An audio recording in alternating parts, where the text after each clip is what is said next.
just need the gas. So, I mean, every citizen need the gas. So, New at 6, for 6 months, people in a small Mississippi town have survived without being able to heat water or cook with natural gas. Now, the town's gas supplier turned it off after the town didn't pay its bills. We're talking about a bill in the thousands of dollars. Until it gets paid, people in Winstonville, which is in Bolivar County, are having to do without. WREG's Wayne Carter has a story. I don't know everything, but I know they turned the gas off. That's all I know. Normally, Joe Jones would be hot under the collar about what happened in Winstonville, Mississippi, but that's not likely. He and a few hundred other folks here lost natural gas service May 27th. They've been getting by as best as they can. Lynette Warren, a mother of 4, keeps water boiling on her electric stove, then shuttles back and forth to fill the bathtub. She's even resorted to using this electric skillet. And it's still warm, you know, because we have to use it throughout the day for sanitizing our hands and stuff like this. What's been called a dispute between Winstonville and Texas Gas Transmission Corporation amounts to an unpaid gas bill in the hundreds of thousands of dollars. People here know the facts. The mayor and the board did not pay the payment. The citizens were paid most of us paid our gas bill when we received them, and it was not forwarded. Monday, we wanted a comment from Winstonville Mayor Henry Perkins on the situation, but he never returned from lunch. A town hall employee wasn't much help either.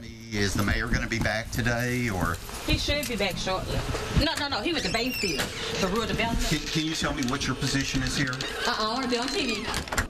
Lynette Warren would like some answers, too, because right now her gas-fired central heater is nothing more than a boat anchor. Maybe if they would speak out more and stop running from the media, maybe we can get more help here in the town of Winstonville. Wayne Carter, WREG, News Channel 3. What a mess. Well, we tried several times to contact Texas Gas Transmission Corporation, but they have not returned our calls. And last week, an attorney for the Bolivar County Board of Supervisors presented a resolution declaring Winstonville to be in a state of emergency. No action was taken on the resolution.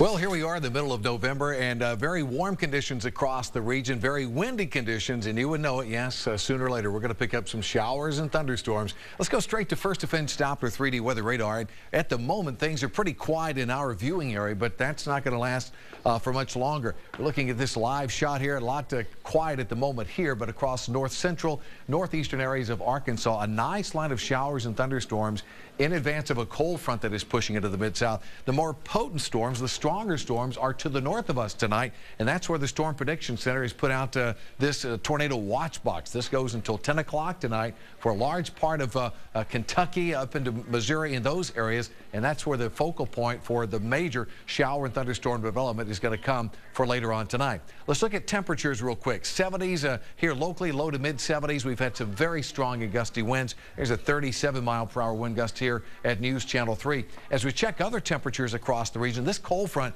is moving into a very warm air mass here with all the numbers in the 70s at this hour. And as the front pushes in, we'll see showers and thunderstorms continue to erupt even during the overnight hours. This is 6 o'clock tomorrow morning. Locally here, showers and storms all across our viewing areas. So you're going to have a wet commute tomorrow morning. If you're going out to a bus stop or whatever, make sure you take the rain gear, kids, because you're going to need it. The front starts pushing into the region still tomorrow afternoon. Still a chance for some scattered showers and storms to develop here across southeastern Arkansas and push up along that frontal boundary into tomorrow afternoon.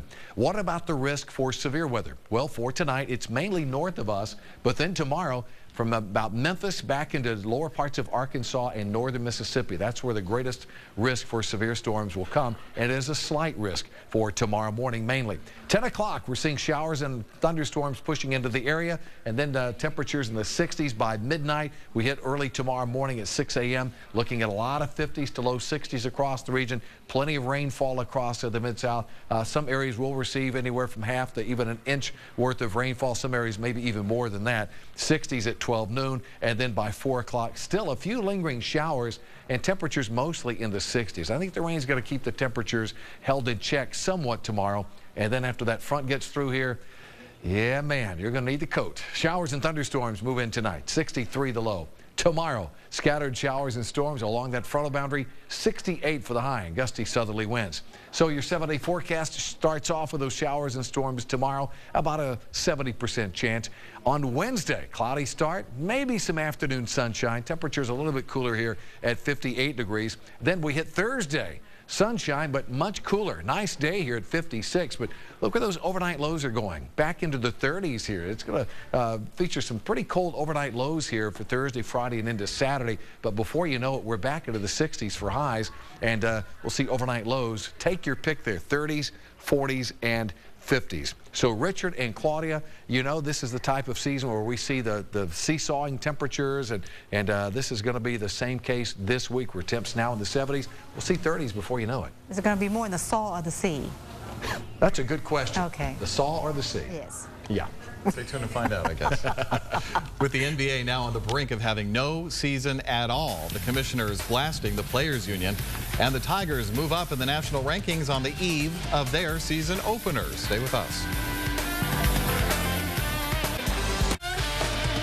All right, the NBA is now dangerously close to not having a season at all. This afternoon, the Players Union rejected the owner's latest offer, decided to disband as a union, and start plans to file an antitrust lawsuit against the owners. Basically, this means the players and owners are going to take a break from talking for a while and leave it up to the lawyers for both sides. Of course, the courts move at their own pace, so this could drag out for months, effectively jeopardizing the entire season.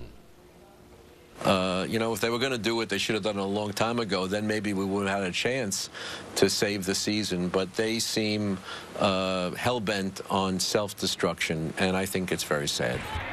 You know, what happens now, lots of paychecks keep getting missed from players, for players' families, from those who are dependent upon the NBA for their living.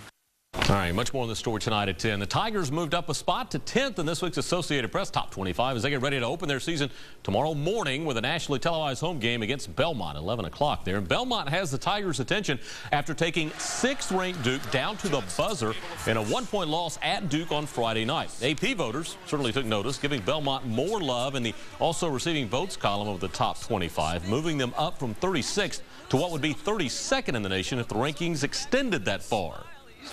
Before, it would have been good to say, well, we kept it close. You know, we didn't get blown out by 20 or 30 points.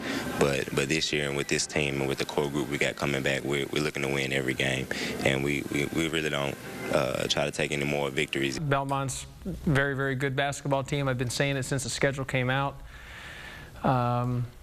This will be one of our what I think could be one of the toughest home games we play all year long. Could be one of the toughest games, period. I just think they're a really, really good basketball team.